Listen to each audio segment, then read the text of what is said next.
Alright, so we're gonna get the Pasmo ticket. Go to English. We'll do purchase new. Purchase named or unnamed, we'll do blanked. If it was named, you just put your name and it associates your name with it. Put the money right in the slot. Then we should get the Pasmo card right there. You can print receipt. And there's our Pasmo card, which is good for vending machines and the train. So as you can see here, I charged the card for 1,000 yen, but I only have 500 left. So what happens is, after you're done with this card and after you leave Japan, if you bring it back, you do get the 500 yen back, or you could keep it as a souvenir. But there is a deposit when you do buy the card. When you recharge the card, there is no deposit, only when you buy a new Pasmo or Suica. So I'm putting my card in there. I'm going to choose English. English. I have a Pasmo card. English, man. There you go. Charge. What are we doing? 1,000 yen. And then I put the bill in there.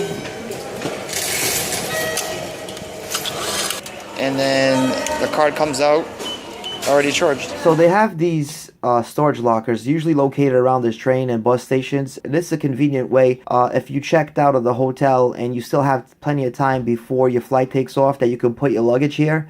And this is a safe, secure area. And you can see by the red light, some of these are already in use, like this one here.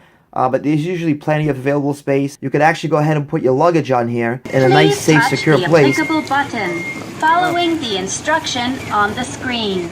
So Suica, balance inquiry, it lights up. You put the Suica card right next to it, and it tells you 61 yen. All right, and these are all over the place. And then to use your card, you just come over here, put the card in this blue thing.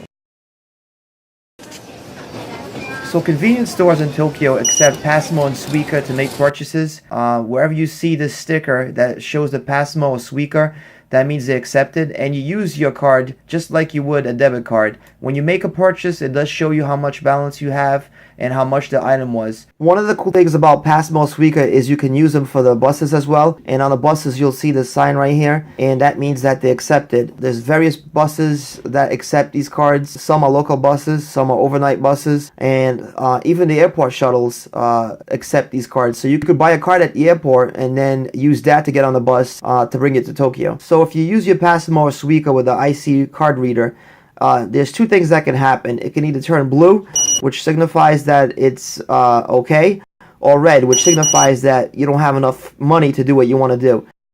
So basically, this is the Pasmo card, and the Pasmo card is just an IC card, identity card that you get, that you can use instead of using money or buying train tickets or bus tickets. It's a very convenient thing to do. The major cards in Tokyo are Pasmo and Suica. The only difference between the Pasmo card and the Suica card is who sells them. But the way they work pretty much the same way. Again, you could use it instead of carrying money around. You could take the train with it, the buses. It's really convenient, and that's one of the first things I recommend that you do once you get to Japan, is get this card. I hope this video has been informative to you, and if you like the video and you want to see more videos, put a thumbs up and subscribe to my channel. Thank you for watching.